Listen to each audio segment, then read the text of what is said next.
네, 예청자 여러분 안녕하십니까? 6월 22일 수요일 캐퍼뉴스입니다. 오늘 오전 갑자기 쏟아진 돌발성 폭우와 천둥 번개에 놀라시지 않으셨죠? 비는 금세 그쳐 아쉽게도 강우량은 많지 않았습니다. 하지만 오늘 이 폭우와 천둥 번개가 치면서 LA에서 50대 여성이 낙뢰에 맞아 숨졌습니다. 아프가니스탄에서 최악의 지진 대참사가 발생했습니다. 현재 사망자 1000여 명으로 집계되고 있지만 수천 명 수준으로 늘어날 것으로 우려됩니다. 바이든 대통령의 연방 유류세 90일 감면을 연방의회에 공식 요청했습니다. 연방 상원이 총계 규제안에 최종 합의했습니다. 기대에는 크게 미치지 못했지만 30년 만에 처음으로 총기 규제가 강화될 것으로 보입니다. FDA가 담배 제조자들에게 담배 니코틴 함량을 대폭 낮추도록 의무화하는 방안을 검토 중입니다. 마이애미 공항에서 착륙하던 여객기에 화재가 발생했습니다. 다행히 큰 피해는 없었지만 대형 사고로 이어질 수 있었던 아찔한 사고였습니다. 텍사스 유발디 참사 당시 경찰의 무능한 대응이 확인됐습니다. 주정부가 공식 사과했습니다. 아메리칸 원주민 부족 모히건족 족장에 서명이 들어간 달러 지폐가 사상 처음으로 발행됩니다. 이상은 오늘 전해드릴 주요 뉴스 소식 헤드라인입니다. 6월 22일 수요일 캐퍼뉴스 시작합니다. 여러분, let's go. I can invest in myself and my future. At a California community college, you can have the future you've always dreamed of. Classes fill up quickly. Enroll today at icangotocollege.com. 네, 아프가니스탄의 비극이 계속되고 있습니다. 오늘 아프가니스탄에서 규모 5.9 강진이 발생해 1000여 명 넘게 사망하고 주택 수천여 채가 붕괴됐습니다. 많은 사람들이 무너진 건물에 깔려 있어 사망자는 수천 명 더 늘어날 것으로 우려됩니다. 피터장 기자가 전해드립니다. 아프가니스탄에서 22일 규모 5.9의 강진이 발생해 1000명 이상이 사망하는 대참사가 발생했습니다. 이날 오전 1시 24분 아프간 남동부 파키스탄 국경 인근인 파크티카주의 규모 5.9 지진이 엄습해 사망자 수가 1000명을 넘어섰으며 사망자는 더 늘어날 것으로 보입니다. 부상자도 1500명에 달하고 주택 수천여 채가 붕괴됐습니다. 파크티카주 텔레반 정부 문화공보국장인 아미 후자이파는 파크티카주에서만 1000명 넘게 사망했고 1500명이 다쳤다며 사람들은 무덤을 파고 또 파고 있다고 말했습니다. 진원 깊이가 10km에 불과한 이 지진은 아프간 수도 카불은 물론 파키스탄 수도 이슬라마바드, 인도 등 수백 킬로미터 떨어진 곳에서도 흔들림이 감지될 정도로 위력이 컸습니다. 진앙은 인구 9만 6천여 명의 도시 호스트에서 남서쪽으로 37km 떨어진 곳입니다. 유럽 지중해 지진센터는 애초 지진 규모와 진원 깊이를 6.1에서 6km로 발표했다가 이후 수정했습니다. SNS에 올라온 사진을 보면 가옥들은 무너져 돌무더기가 됐고 수습된 시신은 담요에 덮인 채 땅에 놓였으며 많은 사람들이 무너진 주택에 깔린 것으로 알려졌습니다. 현지 집들은 대부분 흙벽돌로 얼기설기 지어진 탓에 홍수나 지진이 발생하면 쉽게 무너지면서 상당한 피해가 발생합니다. 특히 이번 지진은 진원의 깊이가 얕은 편인데다 주민이 잠든 한밤중에 발생해 피해가 더 컸습니다. BBC 뉴스는 거리마다 살아가는 이의 죽음을 슬퍼하는 통곡 소리를 들을 수 있다고 현지 분위기를 전했습니다. 유엔과 유럽연합 등 국제사회와 이웃나라 파키스탄의 셰바즈 샤리프 총리는 피해 지역 주민을 위해 지원하겠다고 약속했습니다. 아프간은 알파스 히말라야 조산대에 속한 지역이라 평소에도 지진이 잦으며 2002년에도 아프간 북부에서 규모 6.1의 지진이 강타해 1100여 명이 숨지기도 했습니다. 카플라 뉴스 피터장입니다. 네, 어제 전해드린 대로 바이든 대통령이 연방 유류세 면제를 연방의회에 공식 요청했습니다. 90일간 갤런당 18.3센트 연방 유류세를 면제하자는 것입니다. 공화당은 반대하고 있습니다. 정유 업체들은 생산 확대를 촉구했고 주정부들에는 주 가솔린 텍스를 유예해 줄 것도 강력히 촉구했습니다. 제프리 기자가 전해드립니다. 바이든 대통령이 연방의회에 90일간 연방 유류세를 면제해 줄 것을 공식 요청했습니다. 바이든 대통령은 오늘 백악관 사우스코트 강당에서 연설을 통해 오늘라는 의회에 향후 90일간 연방 유류세 유예를 요청한다고 밝혔습니다. 바이든 대통령은 이번 조치에 관해 매번 기름을 주유소에서 넣을 때마다 연방정부는 당신이 사용하는 휘발유의 갤런당 18센트, 경유의 갤런당 24센트의 세금을 부과한다. 이는 90년 된 세금이고 중요하다. 우리의 고속도로를 운영하기 위해 고속도로 신탁기금에 사용된다면서도 하지만 나는 고속도로 신탁기금에 영향을 주지 않고 유류세를 유예하도록 제안하는 것이라고 밝혔습니다. 올해 세수가 증가하고 연방 적자가 1조 6천억 달러 감소하기 때문에 유류세를 한시적으로 면제하더라도 영향이 덜할 것이라는 말입니다. 바이든 대통령은 아울러 각 주정부도 가솔린 세금을 유예하거나 낮춰줄 것을 촉구한다고 말했습니다. 또 바이든 대통령은 정유업체들이 더 많은 석유를 정제해주기를 촉구한다고 정유량 확대를 요구했습니다. 그러나 바이든 대통령은 오늘 연설에서도 유가 상승을 비롯한 인플레이션 책임을 푸틴 대통령의 우크라이나 침공 때문이라고 지적했습니다. 바이든 대통령은 푸틴이 우크라이나를 침공한 이후 미국 가솔린 가격이 갤런당 거의 2달러가 올랐다고 목소리를 높였습니다. 또 유가 상승을 비판하는 공화당을 향해서도 우리가 우크라이나를 지지한 게 잘못됐다고 말하는 것인가, 푸틴에 대항한 게 잘못됐다고 말하는 것인가라며 정치적으로 공격하기란 쉽다는 점을 이해한다라고 꼬집었습니다. 의회가 유류세 면제를 승인하면 갤런당 18.3센트의 유류세 부과가 중단돼 가솔린 가격은 소폭 하락할 것으로 예상됩니다. 지금까지 커플란 뉴스 제플리였습니다. 네, 오늘 오전 남가주 일대의 돌발성 폭우와 함께 천둥 번개가 쳤습니다. 놀라신 분들도 계실 겁니다. 천둥 번개가 내리치는데 산책을 나갔던 50대 여성이 낙뢰에 맞고 숨졌습니다. 오늘 오전 반려견 2마리와 함께 산책을 하던 도중 낙뢰에 맞은 50대 여성이 반려견 2마리와 함께 숨졌습니다. 오늘 오전 8시 50분 피코르베라 지역 샌게브리얼 강변에서 여성 1명과 반려견 2마리가 숨진 채로 발견됐습니다. 경찰은 비와 천둥, 번개가 치고 있는 중에 산책을 하다 낙뢰를 받고 숨진 것으로 보고 있습니다. 네, 롱비치 해변에 새로운 명물이 오는 25일 오픈합니다. 롱비치시가 40만 달러를 들여 해변의 무료 수상놀이 공원을 개장합니다. 오는 25일 오픈해 여름 내내 무료로 운영한다고 합니다. 팽창식 수중 놀이터로 위비트로 이름이 붙여졌습니다. 팔자 형태로 구성된 이 놀이 시설은 스프링보드와 바운서를 비롯한 여러 수상놀이 구조물과 연결돼 해변을 찾는 시민들이 즐거운 시간을 보낼 수 있게 만들어졌습니다. 위비트는 오전 9시부터 오후 8시까지 운영됩니다. 무료라고 하니 가족들과 함께 나들이 가셔도 좋겠습니다. 네, FDA가 담배 니코틴 함량을 획기적으로 낮춰 담배 중독성을 없애는 방안을 검토 중입니다. 담배 제조 업체들의 의무적으로 니코틴 함량을 낮추도록 한다는 것입니다. 제니박 기자가 보도합니다. 바이든 행정부가 담배의 니코틴 함량을 대폭 줄이는 방안을 추진 중입니다. FDA는 담배 회사들이 니코틴 함량을 최소화하거나 중독성이 없는 수준으로 낮추도록 의무화하는 규정을 발표할 예정입니다. 이 방안은 올해 초 바이든 대통령이 향후 25년간 암 사망률을 절반으로 낮추겠다고 발표한 계획과도 연관되고 있습니다.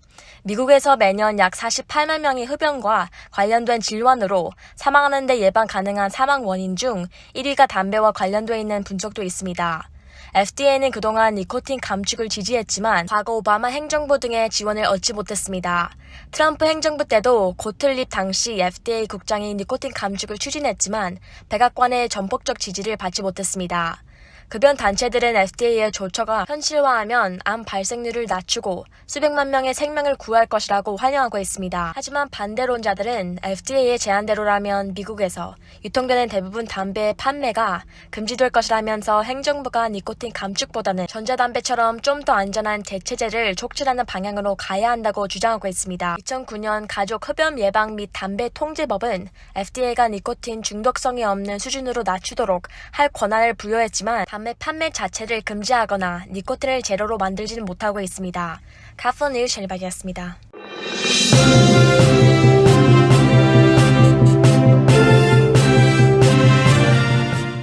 네, 연방 상원이 마침내 총기 규제 강화 법안에 합의했습니다.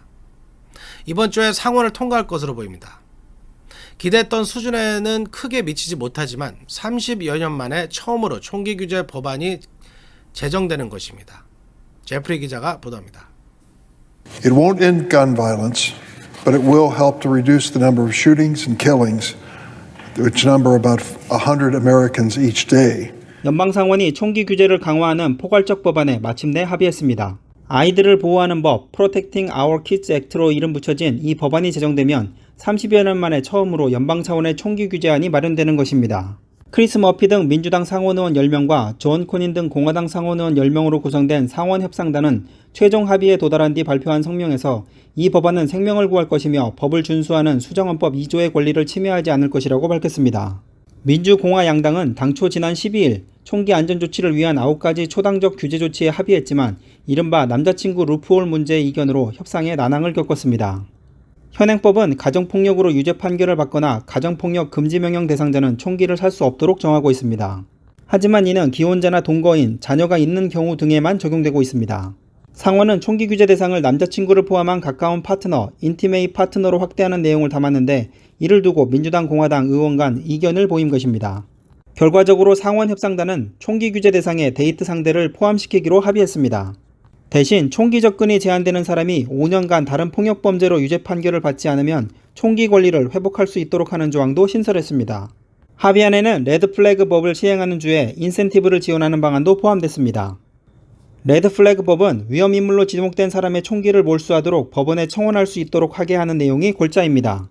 총기를 구매하는 18세부터 21세의 신원조회를 위해 미성년 범죄 기록도 활용할 수 있도록 하는 등 신원조회를 강화하는 내용도 담겼습니다. 다만 바이든 대통령이 요구한 공격용 소총 및 대용량 탄창 판매 금지, 공격용 소총 구매 연령 21세 상향, 보편적인 신원조회 등은 이번 합의안에서 빠졌습니다.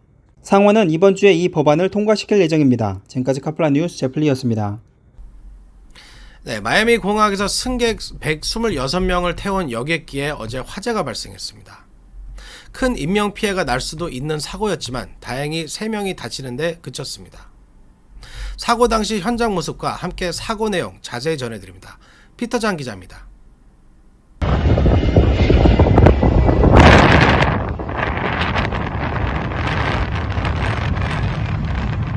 마이애미 국제공항에서 126명을 태운 여객기가 어제 착륙 중 사고로 화재가 났습니다. 하마터면 대참사가 일어날 수도 있었지만 다행히 3명의 부상자만 발생했고 중상자는 없었습니다. 레드에어 항공사의 MD-82 여객기는 도미니카 공화국의 산토 도밍고를 출발해 마이애미에 도착했지만 착륙 시 랜딩기의 압박기가 부러지면서 사고를 당했다고 마이애미 데이드 항공국의 그레이그 친 대변인이 밝혔습니다. 이 여객기에 타고 있던 사람 중 3명이 경상을 입고 병원으로 이송됐으며 다른 탑승객들은 모두 공항버스를 타고 항공기에서 터미널로 이동했습니다. 마이애미 데이드 소방대는 트위터를 통해 대원들이 항공기 부를 조기 진화했고 연료가 새지 않도록 조치했다고 밝혔습니다. 사고 항공기가 활주로 옆에 잔디밭에 정지해 있고 기체와 주변이 소방대가 분산 소화기 화학물질로 하얗게 덮여있는 광경이 목격됐습니다. 마이애미 국제공항은 이 사고 때문에 21일 저녁에 항공기 연발창 등 지장을 겪었으며 연방교통안전국 NTSB는 이번 화재 사건을 조사하기 위해 공항의 안전조사팀을 파견했습니다. 지금까지 카플라 뉴스 피터장입니다. 네, 초등학교 유벨디 총격 참사 당시 카플라 뉴스에서도 경찰의 부실한 현장 대응을 여러 번 지적했는데요. 텍사스 주정부가 경찰의 현장 대응이 완전한 실패였음을 시인했습니다. 스티브 매크로 텍사스 공공안전부 국장은 어제 주 상원 청문회에 출석해 참사 당시 경찰이 범행 대응에 완전히 실패했다고 인정했습니다. 당시 경찰은 교실로 진입하는 데 필요한 충분한 인력과 보호 장비를 갖추고 있었는데도 불구하고 진압 경찰의 교실 진입을 막은 것은 현장에 있던 지휘관이었다고 매크로 국장은 밝혔습니다. 현장 지휘관은 아이들보다 경관들의 목숨을 우선시했으며 경찰의 서투른 대응으로 범행 진압이 1시간 이상 늦어졌습니다. 당시 경찰은 총격범이 교내에서 총을 쏘기 시작한 이후 1시간 17분이 지나서야 대응 사격을 한 것으로 나타났습니다. 한편 돈 매크로플린 유벨디 시장은 총격 참사가 있었던 롭 초등학교를 철거하고 새 학교를 지을 것이라고 밝혔습니다. 네, 여러분 달러 지폐 가지고 계시면 한번 꺼내보시죠. 지폐 양쪽에 서명이 들어있는데요. 왼쪽에는 연방 재무관의 서명이, 오른쪽에는 재무장관의 서명이 들어있습니다. 앞으로 이 달러 지폐에 아메리카 원주민 모히건족 족장의 서명이 들어가게 됩니다. 역사상 처음 있는 일입니다. 어떻게 된 일인지 제니바 기자가 전해드립니다. 아메리카 원주민 부족 족장이 연방정부 재무관에 임명될 예정이어서 역사상 처음으로 달러 지폐에 원주민의 서명이 들어가게 됐습니다. 바이든 미국 대통령은 모이던 부족의 족신 족장 마릴린 말러바를 재무관에 임명할 것이라고 밝혔습니다. 말러바는 전직 간호사로 2010년부터 부족 정부의 수장을 맡고 있으며 원주민 부족협회에도 의장을 역임한 바 있습니다. 모이던 부족은 커네티컷주 언켄스빌의 템스강의 근처에 삽니다.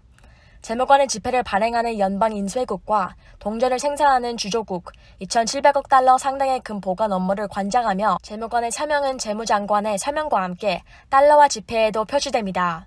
제닛 옐런 재무장관은 역사상 처음으로 부족 지도자이자 원주민 여성의 이름이 우리 화폐에 서명될 것이라고 말했습니다. 재무관 자리는 전임이었던 조비타 칼라자가 2020년 1월 트럼프 행정부에서 중소기업 행정관으로 자리를 옮긴 이후 공석이었습니다. 이 때문에 바이든 행정부에서 발행한 지폐에는 옐런 재무장관의 서명 대신 트럼프 행정부의 재무장관의 스티브 무노신의 서명이 계속 쓰이고 있습니다. 재무관이 공석인 상황에서는 신임 재무장관의 서명을 쓰지 않는 게 관행입니다. 카플 뉴스 전해드리겠습니다.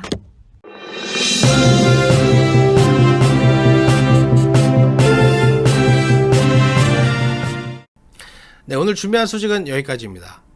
바이든 대통령이 연방 유류세 감면을 의회에 공식 요청했습니다. 하지만 유류세 감면만으로는 오를 대로 오른 가솔린 가격을 잡기에는 역부족이라는 것이 전문가들의 지적입니다.